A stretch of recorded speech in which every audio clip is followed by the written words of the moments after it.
Here is your daily dose of the Ultimate Sales Machine coming to you from the new edition. Visit ultimatesalesmachine.com to get your copy or multiple copies. I am your host, Amanda Holmes, CEO of Chet Holmes International. What you're about to learn has assisted 250,000 businesses to generate billions of dollars, working faster, better, smarter. Hello, welcome to the CEO Mastery Show, your weekly dose of the ultimate sales machine. Amanda Holmes here, and I have with me a very admired guest, Jerry Macnamara. If you haven't heard of him, you should. I met him on a white sandy beach in Puerto Rico. I'll get to that story later, but he is the one to know. He has led 5 companies in 5 different industries, B2B and B2C. His companies have hit the Franchise 500, the Inc. 500, and Best Places to Work. So not only does he believe in growing fast, but he believes in loving your people to do so.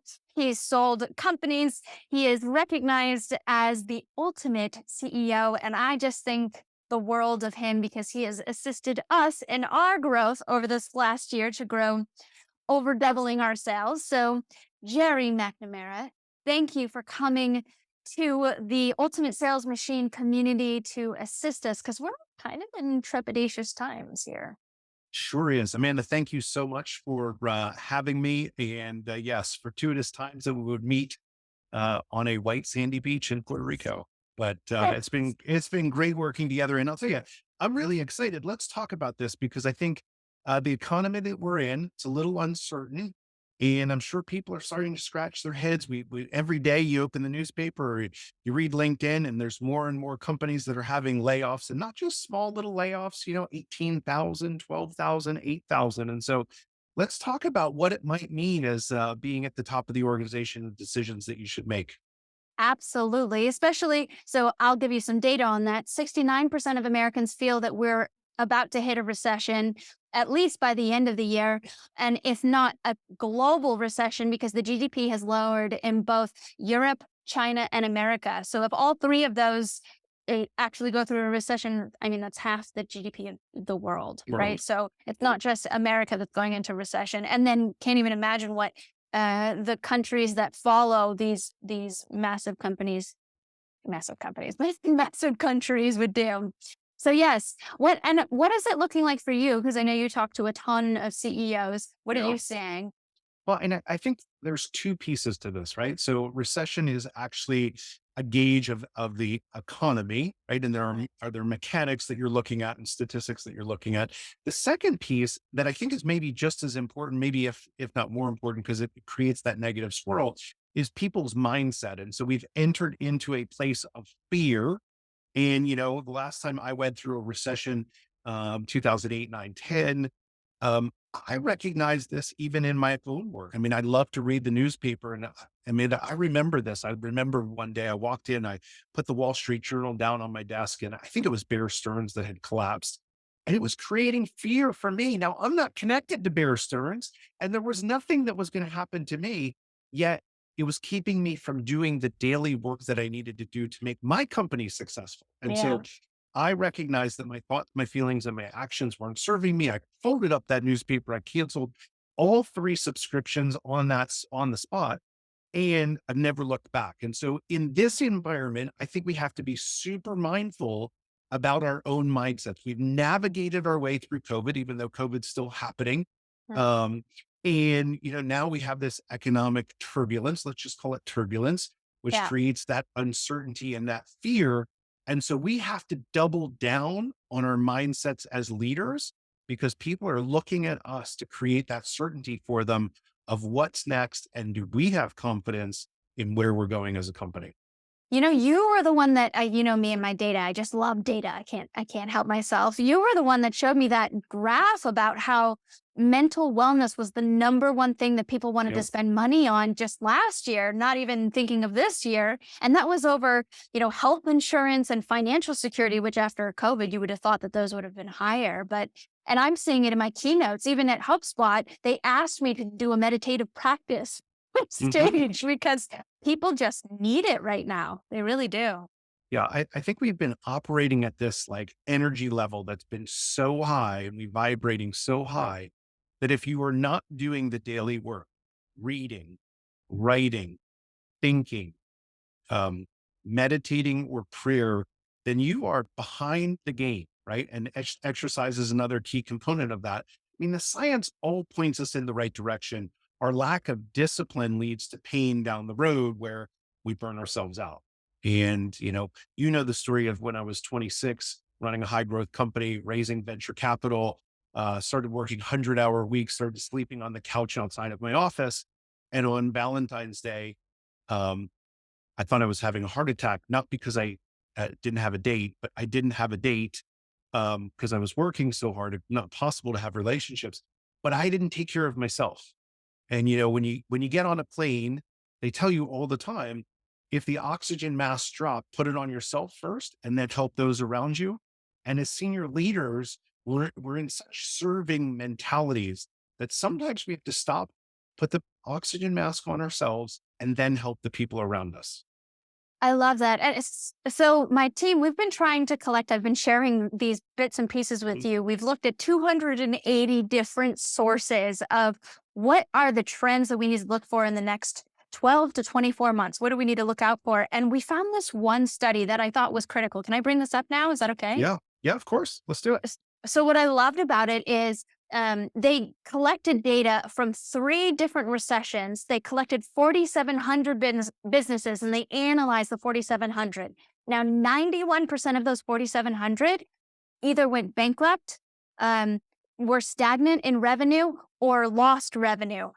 There was only 9% of companies that actually thrived during these 3 recessions. And there were a couple of key points that I think are exactly what you were saying too, and what we've discussed about what it takes to Mhm. run an effective organization, all of this. Yes. So one of them was delegating authority throughout the organization. And Yep. you had said something really brilliant about this before we started. Can you share a bit on how you've seen this deployed within your organizations and others that you've worked with? Well, just stop and think, right? So, Salesforce just laid out a massive number of employees because they had oversubscribed the number of people that they needed in the organization. And wouldn't it just make sense when things are going gangbusters? We start hiring out of pain more and more, just get people in here to help.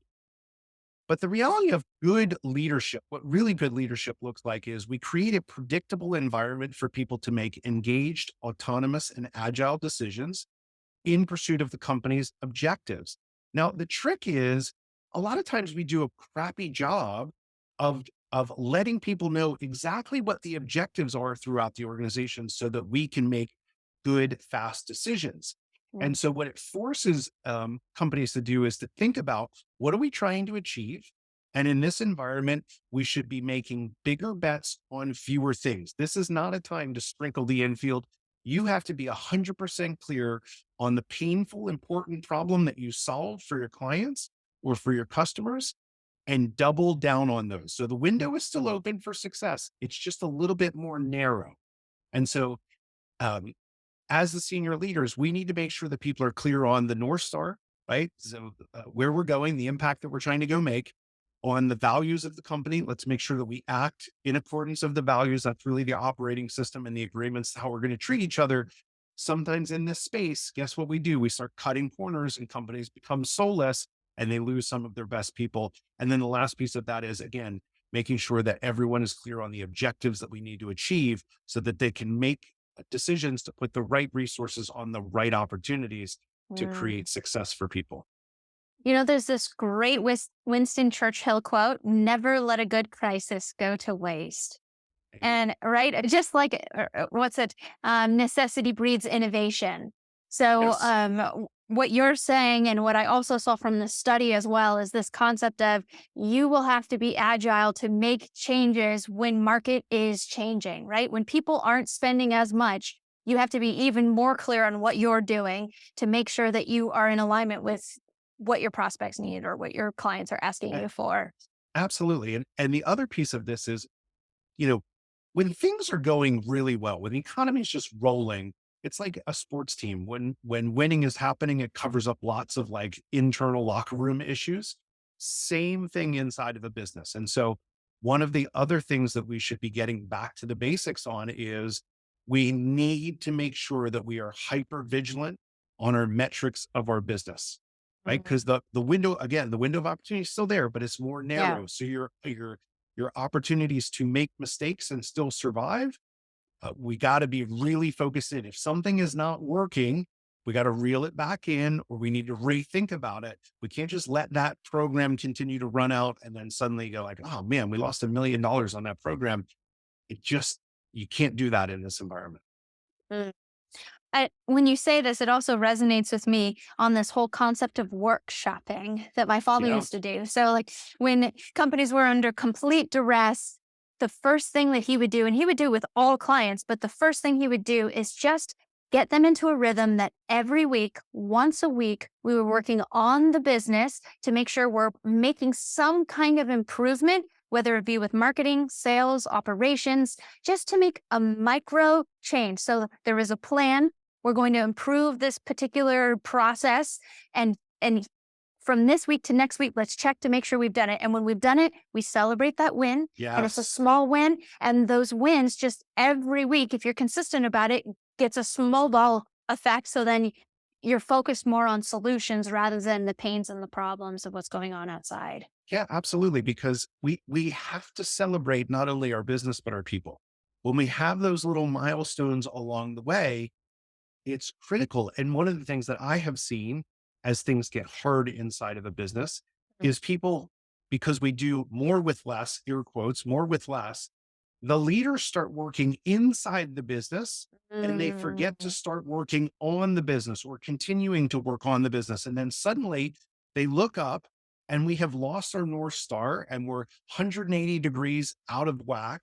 And yeah, everyone's working really, really hard, but we're not working in that concerted way to unlock success for everyone. And so it's just one of those things. And I say the same thing about, companies that are growing.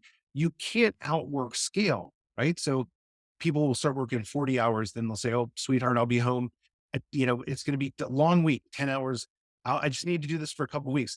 You can't solve scale with just working a couple extra hours the same way that you can't chart a path for your company when you're working in the business instead of on the business. Mm. Someone has to be responsible for the strategic direction. I think that is fascinating that you're saying this, right? Because that's exactly what the study said, is that the 9% of companies that succeeded were the ones that they gave the CEO and the C-suite more room to breathe and actually Yes. focus on the bigger vision and allocated authority to make decisions and to make quick pivots for those that were below them, that, in the trenches, if they're seeing something that needs changing, they could shift it fast without having to go up and up to get something approved. I think that that's fascinating that you're saying that that's what happens is the CEO then goes in and starts doing the trenches, but Hmm. it should be the opposite. So when you start to feel that, what systems do you have in place to make sure that that doesn't happen? What checks and balances, right? Yeah. What process do you have? I love Well, that. awareness always precedes action. So it's moments like this where it's like, if you're starting to feel the stress, if you're starting to see your numbers slip a little bit, the worst thing that you can do is swoop in. All right. I call it the Mm, swooping in syndrome. It's like this shiny object syndrome, just a little bit different. We start swooping in, and then people start expecting you to do their work for them. And mm. no one wins when that happens because we can't recognize the opportunities and be curious about solving problems and innovating. And so we have to resist that temptation to swoop in. You have to keep your head above the water.